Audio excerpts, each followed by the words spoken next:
In the last Howls and Growls video, I wondered what was going on with Anthony Edwards, his worst stretch of hoops in his career, and the way he is handling defenses swarming him every single game. Well, he answered that with a career-high 53 points while demolishing every coverage the Detroit Pistons threw at him, and Minnesota still got wiped by a Detroit team who frankly just seem better than Minnesota in most aspects right now.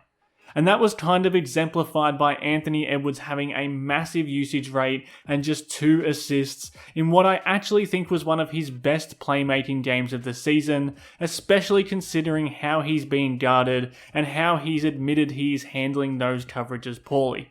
And I want to focus on that playmaking, because it's a hot topic right now, and this game was one that needed to be studied outside of the box score. So kind of continuing on from that last video, we all know by now how they're guarding Anthony Edwards. When he comes off a pick, he's going to have 2 on the ball, probably McDaniel's man is going to sell out to stop him as well, and Gobert's man's waiting there at the rim for him too. So when that triple team converges on him here, he made this pass to Randall, or whatever the right play was at that time, all night long. And this time they even ended up with a bucket at the end of it, but the infrequency in which they score from Ant punishing the defense is becoming pretty alarming for Minnesota. So let's just work through some more clips here.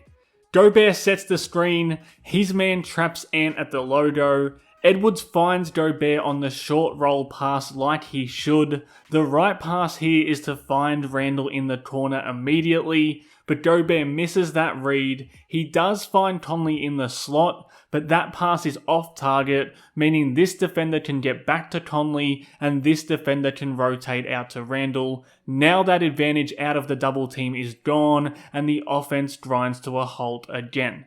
This time it's Gobert in the paint while Randall sets the screen.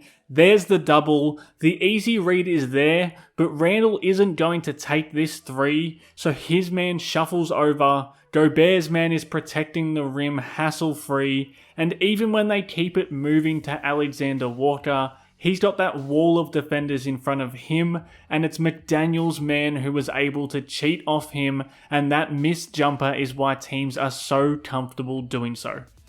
This is why this is equal parts impressive and concerning for Minnesota. It's a good thing that Edwards is becoming more accustomed to slipping this pocket pass through to Randall on the short roll, but the crux of Minnesota's issues is that this isn't even a shot McDaniels wants to take and isn't capable of making, and this isn't a shot that defenses worry about giving Randall as long as it means Edwards isn't the one shooting it. And this is a consistent theme with Minnesota's non-shooting starters who simply can't help Edwards break double teams. Popping this pass over the top should create a 4-on-3, but Randall can't get to the rim because Gobert's man is coming over, and Gobert is about as useful as a concrete parachute with the ball in that position. And this kind of thing happened all game. Really, it's been happening all season within this starting lineup and with the way Anthony Edwards is being guarded by every single team on every single night. But it did feel more prominent in this game considering he did enough on his own to tally that 53 points while still making these playmaking reads over and over again, and Minnesota still got whooped in the end. There was some success in this game though, and again that came when Minnesota surrounded Ant with more capable offensive players. I'm really liking this zipper fist action where Edwards comes off the zipper cut through here, and as he comes up, Randall hits his man with a ball screen, and when 2 follow Ant, Naz Reid lifts up to replace Randall while he occupies Reid's man. Ant gets off the ball, Reid can actually draw a closeout and attack quickly off the bounce, and Randall's the man standing under the rim for the easy bucket. That only works in this small ball 5-out type of lineup. Even without a play call, they can just punish teams on the short roll in that look as well.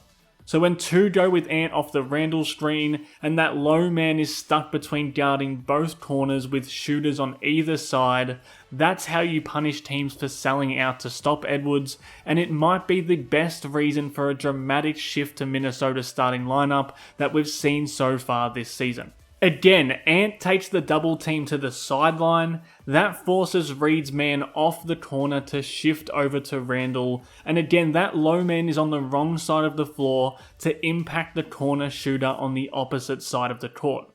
Now, the shots didn't always fall for Minnesota in this lineup, and they simply couldn't defend the red-hot Pistons well enough to mop up the mess that Minnesota's starters created. But it's pretty obvious that this is the way forward for Minnesota if they want to make their best player's life easier. And for Edwards, he needs to trust that process game in and game out to help himself as well. If his career-high 53 points is the runway to a scoring streak on top of that, then maybe there is a path for Minnesota to find their way out of the hell they're in as an offense right now. Thanks for watching Howls and Growls. Please subscribe for more.